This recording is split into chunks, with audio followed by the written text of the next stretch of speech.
দুপুর বন্ধুরা, দুপুরে ভাত নিয়ে বসে পড়েছি। ভাতের সঙ্গে মেনু নিচ্ছি। এখানে আছে উচ্ছে আলু ভাজা, নিচ্ছি আমি পেঁয়াজ পোস্ত,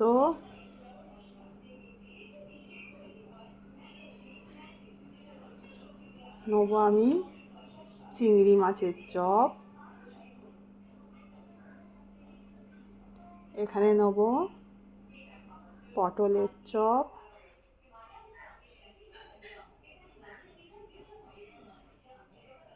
আর নিচ্ছি এখানে বড় চিংড়ি দিয়ে আলু দিয়ে একটা দম মতো করেছি, আর শেষে নিচ্ছি আমি এই মাছের ঝাল। এই হয়েছে দুপুরে লাঞ্চের মেনু বন্ধুরা। কেমন হয়েছে জানিও অবশ্যই।